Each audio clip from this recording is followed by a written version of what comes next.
this statement, I can help you, from the sea to Joshua. I call it a helping hand.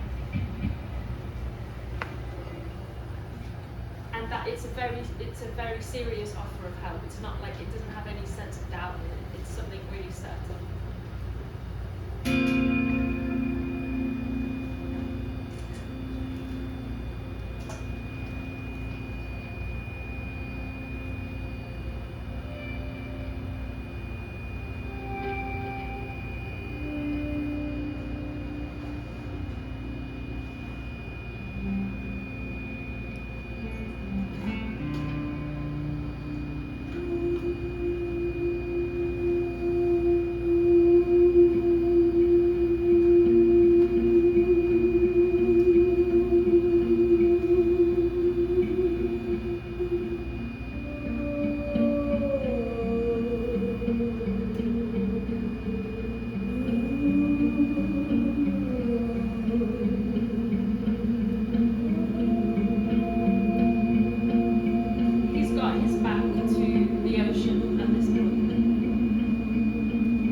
Let's do it again. That's great.